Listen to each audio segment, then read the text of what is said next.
Alright, I am back with another video, and, well, it's the beginning of the end. The Deity build series, the longest running series on this channel, is coming to an end. We saved what might have been the most highly requested builds for last, the Dead 3. Everyone who has played Baldur's Gate 3 knows about the Dead 3. They are the main antagonists of the game, coming in the form of their already existing Chosen, that being Orin, Gortash, and Ketheric form.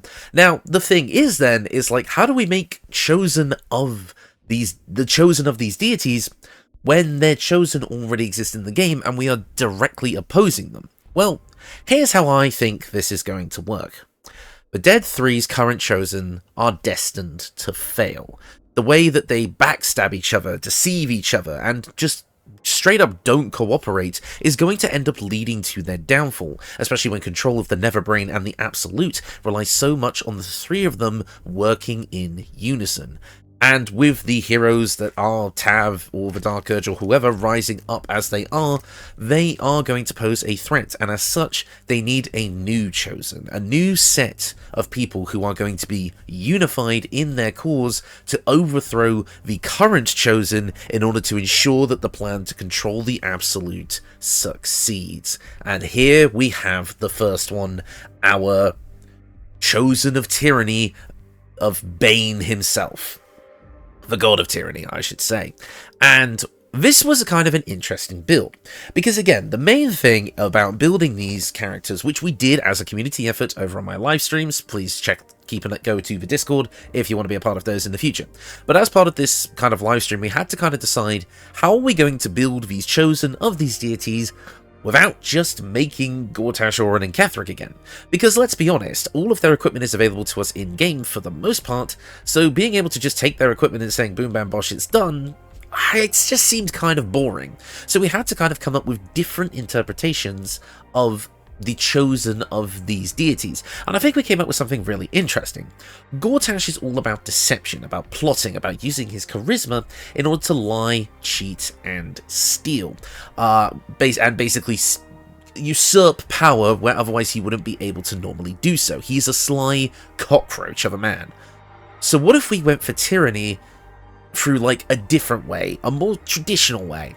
A warlord who rules with an iron fist, the Black Hand of Bane.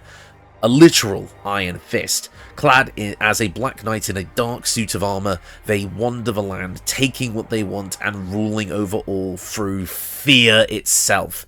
Tyranny through fear. And it ended up turning into a really interesting concept. I'll be honest, this one's a little bit power buildy, but that's okay. All of these builds are a little bit power buildy, and it actually turns out to be a really fun team. So for this video and then the next couple after that are all going to be the Dead 3 deity builds to finally finish the longest running series on this channel. The fact that it's taken us over a year to get to this point is pretty insane, but I'm honestly really happy that this series will eventually be complete, and it's not going to be far away. And because I want to get this series complete, like I said, the next few videos are going to be dedicated to these deity builds.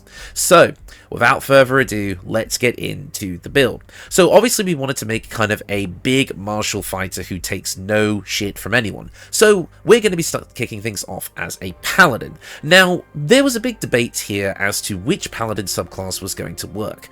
We knew it was probably going to be Oath of Vengeance or Oathbreaker, and honestly, take either. They're both going to get abilities that are thematic for this build, and it honestly depends on what you want most. With the level ratio that we're going for here, myself and the community decided that Oath of Vengeance would be best, because it is going to get some abilities related to what we are trying to do here.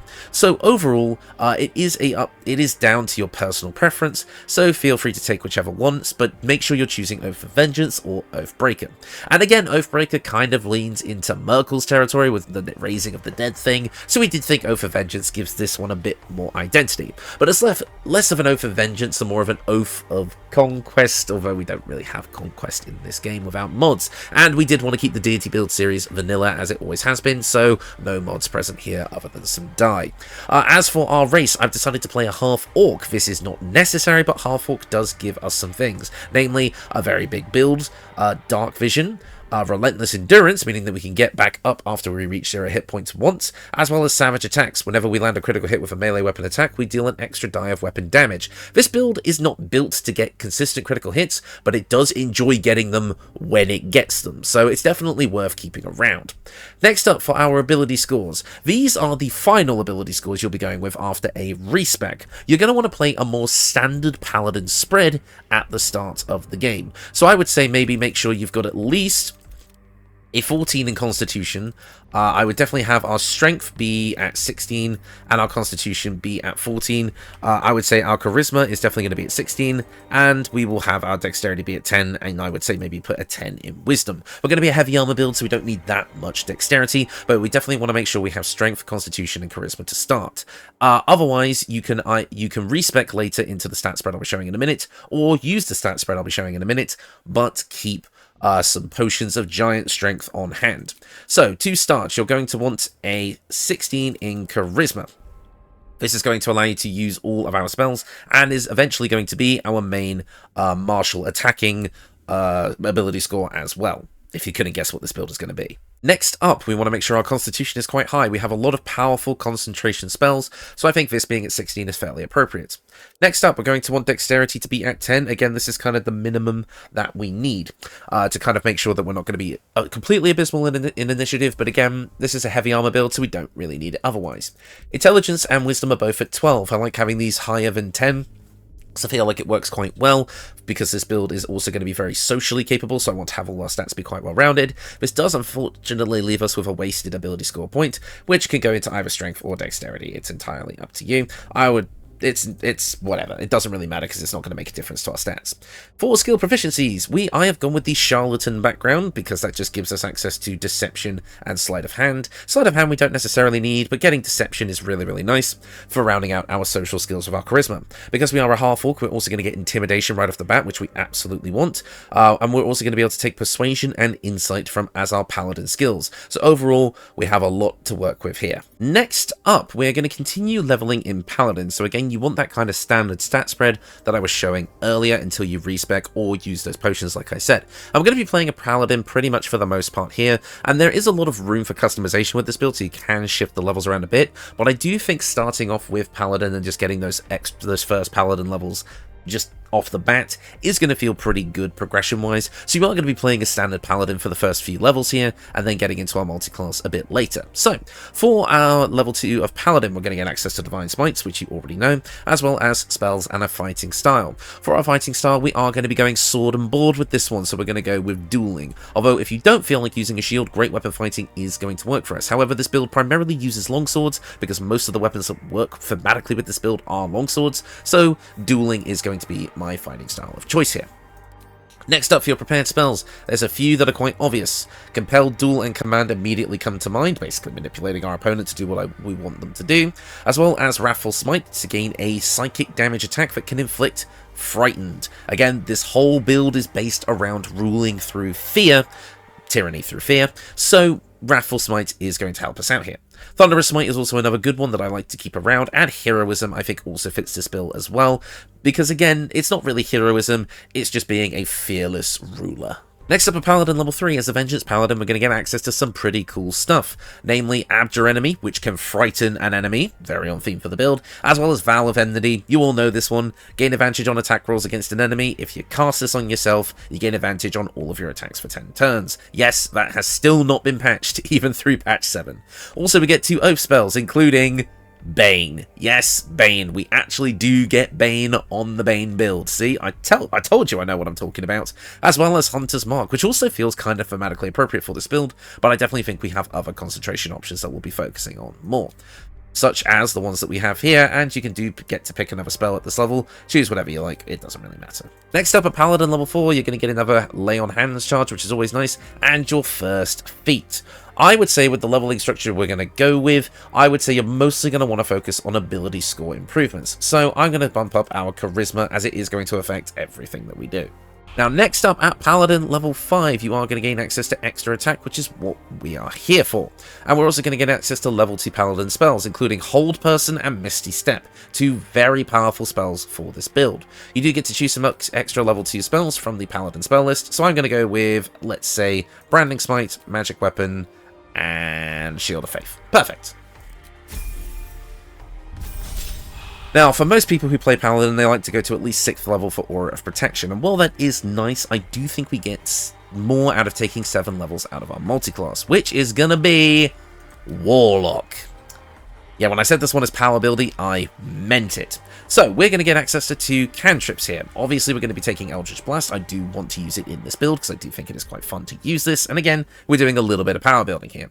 We're also going to take Friends, because of course we are. It's one of my favourite cantrips in the game, and it just makes absolute sense. Absolute, I guess that's kind of a pun. But with Friends, we get to basically make sure that we can always pass charisma checks.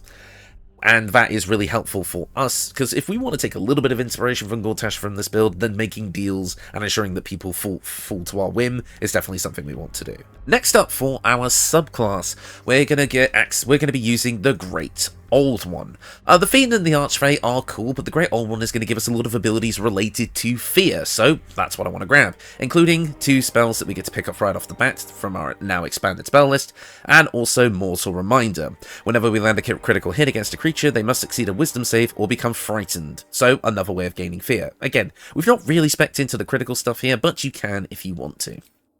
Next up, we get to choose 2 spells, and I would say going for these 2 makes sense. Dissonant Whispers, obviously, it's a psychic damage ranged attack that has the ability to frighten enemies, and Hex is always a great spell to choose. I probably wouldn't be concentrating on Hex too much, I do think we have better concentration options, but if you want to give a target disadvantage on an ability score of your choosing, this can be quite useful.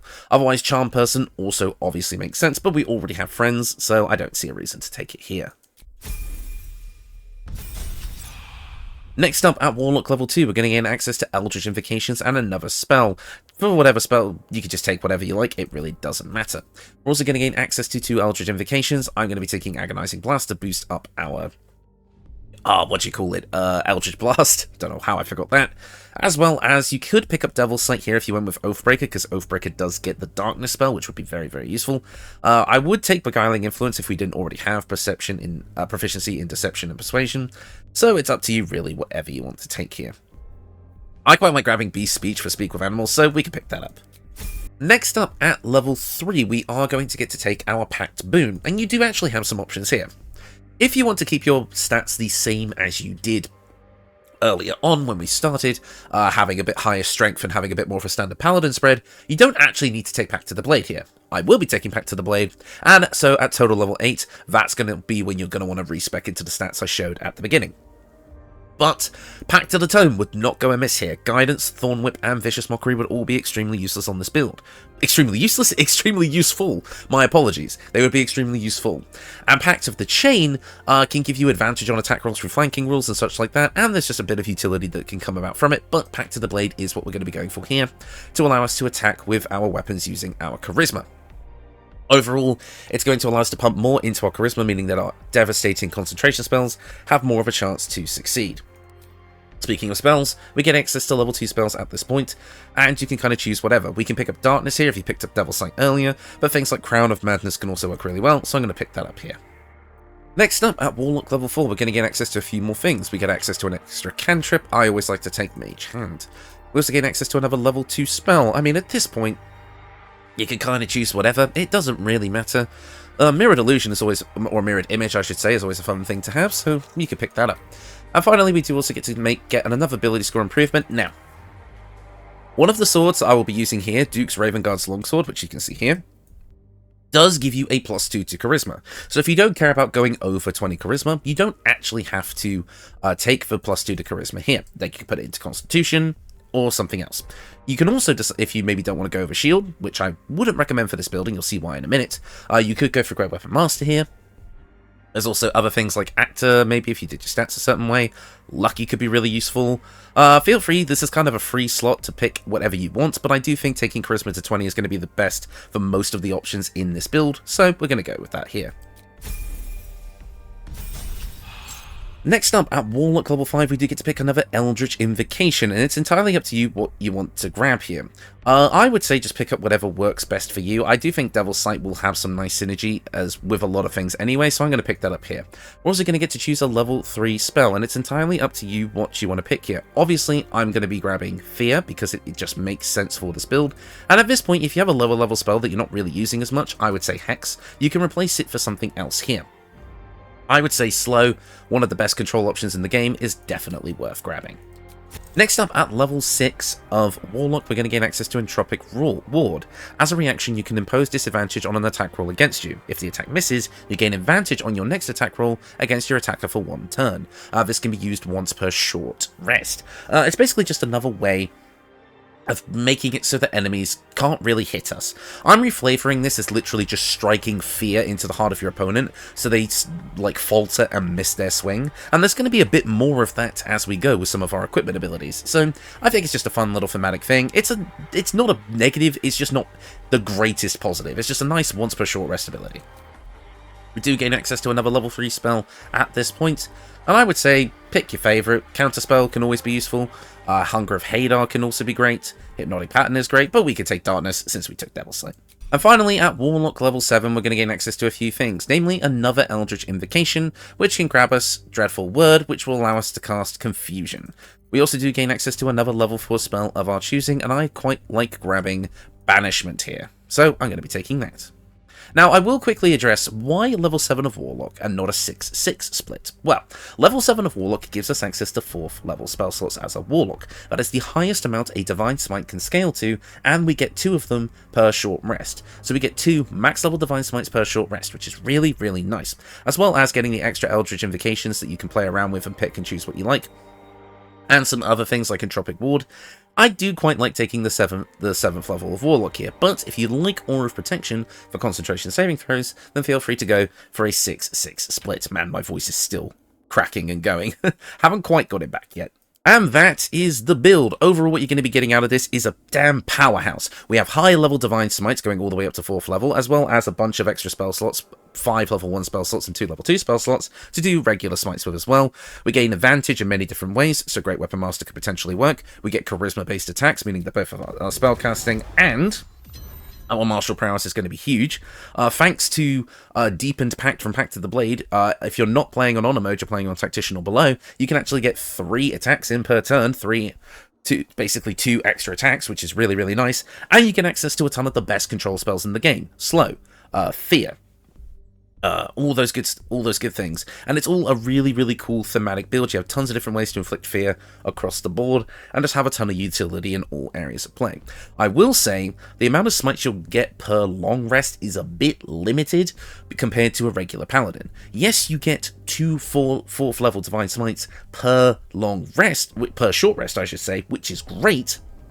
However, sometimes you are going to be wanting to use those higher level spell slots on your control spells. So in reality, it's really only 1 high level smite per short rest if you want to make sure you lay down a powerful control spell first, leaving the rest of your smites being slightly lower level. But the way we're able to stack up so much power on this build, it's not really a huge deal when you get down to it. Plus, we also get access to all the usual padlock goodies, Darkness Devil Sight with Eldritch Blast, Divine Smites on Hold Person, you get it all. You get all the good stuff here. I would say that this build is extremely strong. You are just going to be resting a lot, but, I mean, it's Baldur's Gate 3. It's not like you can't do that anyway. So, let's get into the equipment, because this build has a lot of options for equipment, and I mean a lot. Let's get into the most important thing, the weapon. As an early game option, you can go for the Bane Fall. Yes, this one is a pun as well, but it does make sense. The weapon gets more powerful if it's bound as your Warlock's Pact weapon.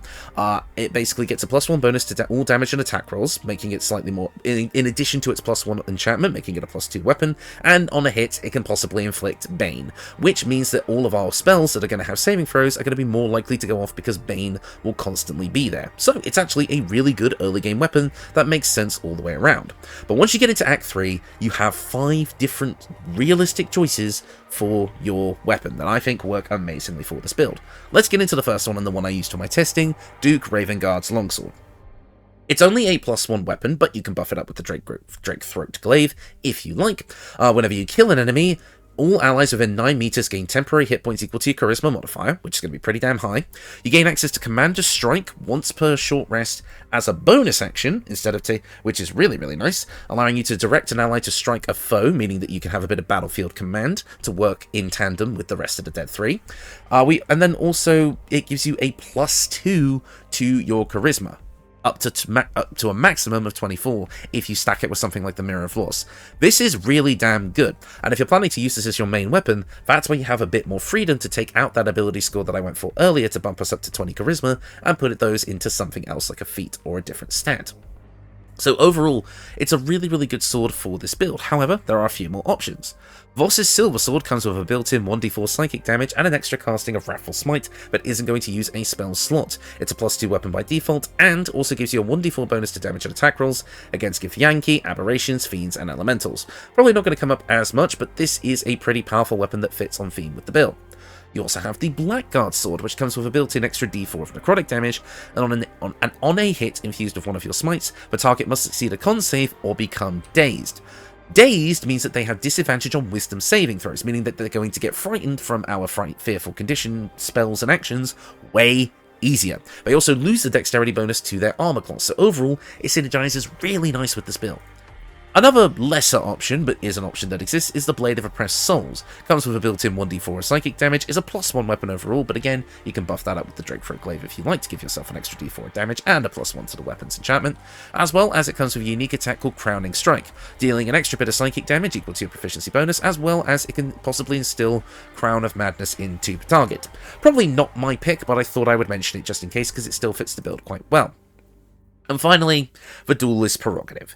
You'd have to drop the shield to get the most out of this, but it does come with a built-in 1d4 of necrotic damage, it's a +3 legendary weapon, allows you to score a critical hit when rolling a 19 or over, so it makes all of our critical hit abilities have a higher chance to go off, as well as you gain 2 reactions and a bonus action attack, as well as challenge to a duel to force an enemy to attack you, without having to use a spell slot like Compelled Duel does.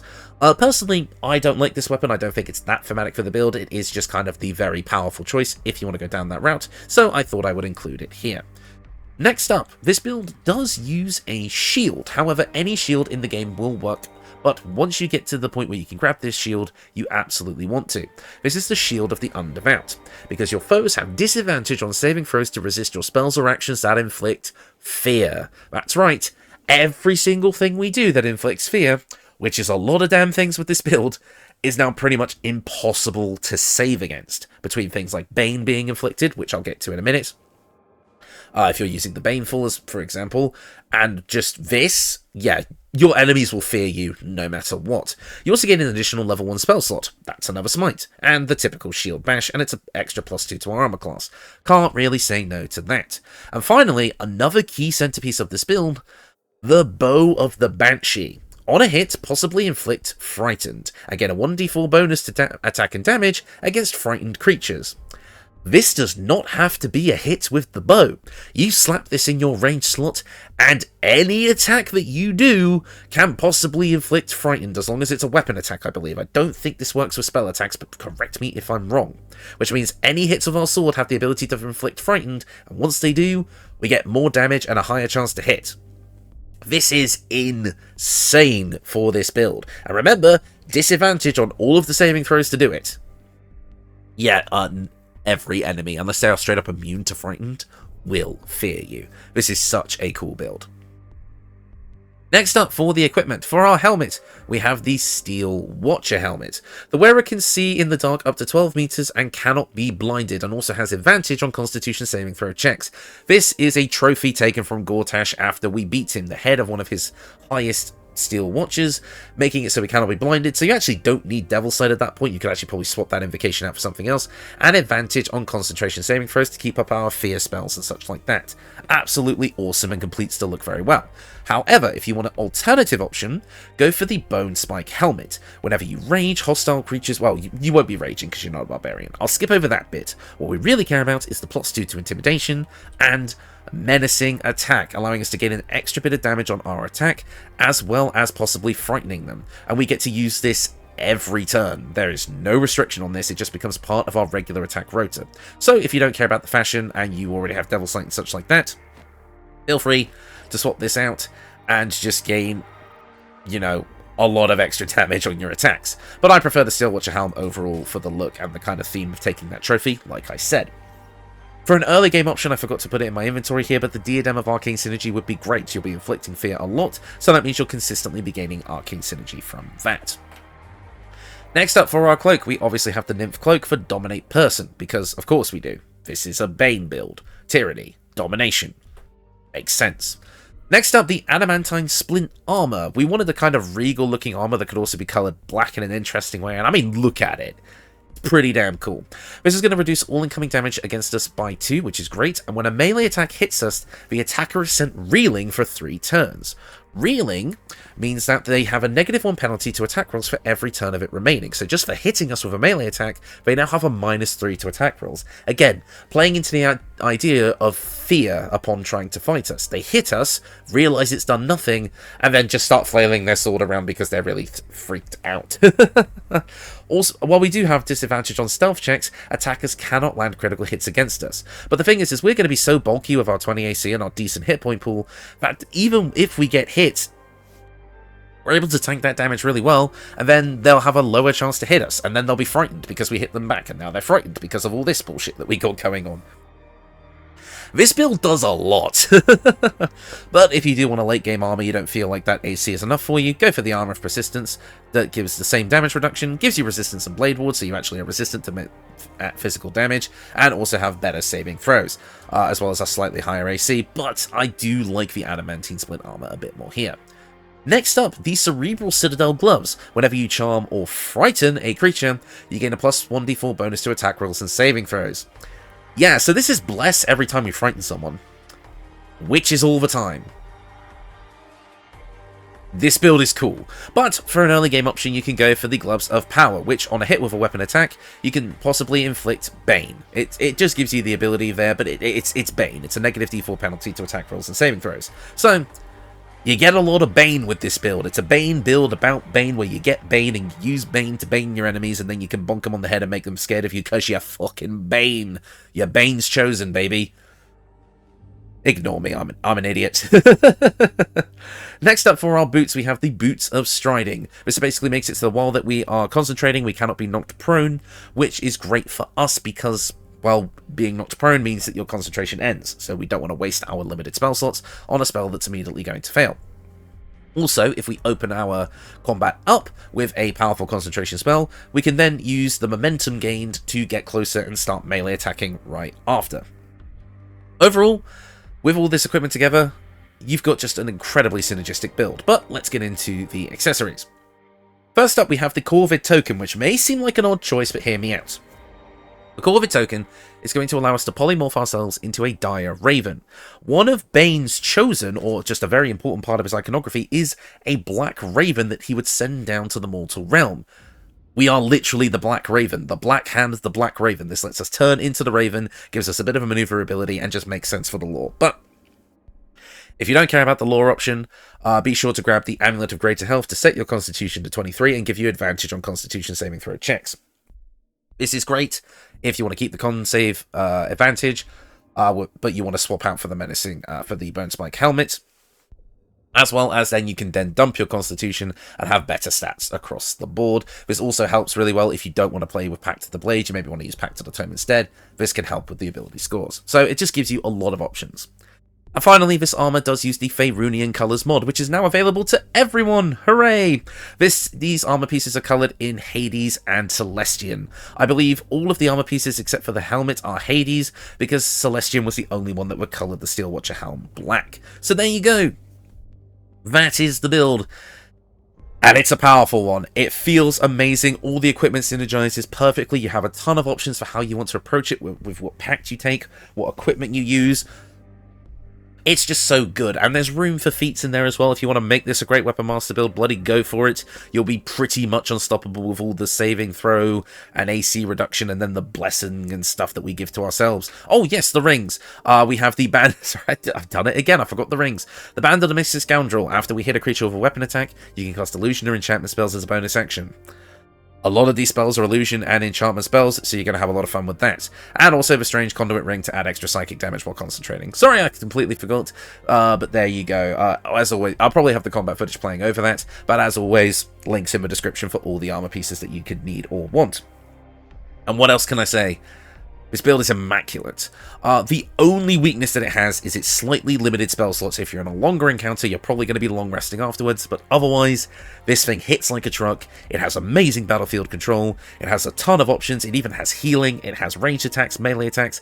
It deals a buttload of damage, and it just has so many different options available to you to how you approach combat, and it's filled to the brim with the lore stuff. Again, you read the Bane wiki page, or go back and watch the live stream where we built this, and you'll see exactly how we came to this conclusion, because I think this is one of the best kind of deity builds ever. I think it fits the theme perfectly. I think it gets everything that we want in a nutshell. It is just so good, and I'm really proud of how it turned out. So thank you to everyone in the community who was a part of that live stream. So anyway, some housekeeping stuff. If you're not a member of the Discord, you might not know why I disappeared for the past week, but as this video has gone on, you've probably figured it out. I got a bit sick. I got a very nasty flu bug, which caused me to pretty much completely lose my voice. Problem with being a content creator is, if you lose your voice, you can't really make the content anymore. So unfortunately, I kind of had to take a week off of working on videos, which sucked. But I mean, that's just how life is sometimes. I know I just took like a 2-week hiatus back at the end of September, or at the end of August, and then I disappeared again for another week this month, but I'm back now, and I've come back with a bit of a vengeance. Really happy to make builds for you guys again. Happy to finally finish the Deity build series. Going to be looking to getting back into live streaming more consistently, as well as now that patch 7 is available for consoles, because they just dropped that shit out of nowhere. I'm finally going to be able to do proper modded builds, and I'm going to be taking a look at the Mystic class very soon, as soon as I wrap my head around that thing, because bloody hell. But I'm going to be keeping a close eye on which mods are made available for consoles, and those mods are going to become part of my regular rota, whether they be equipment, races, or whatever, because everyone has access to them. I will be able to use them in pretty much all of my builds. So keep an eye out for that, because this is going to be a hell of a lot of fun. Anyways, that is going to do it for me before I lose my voice again. Thank you all so much for watching, and I will see you all next time.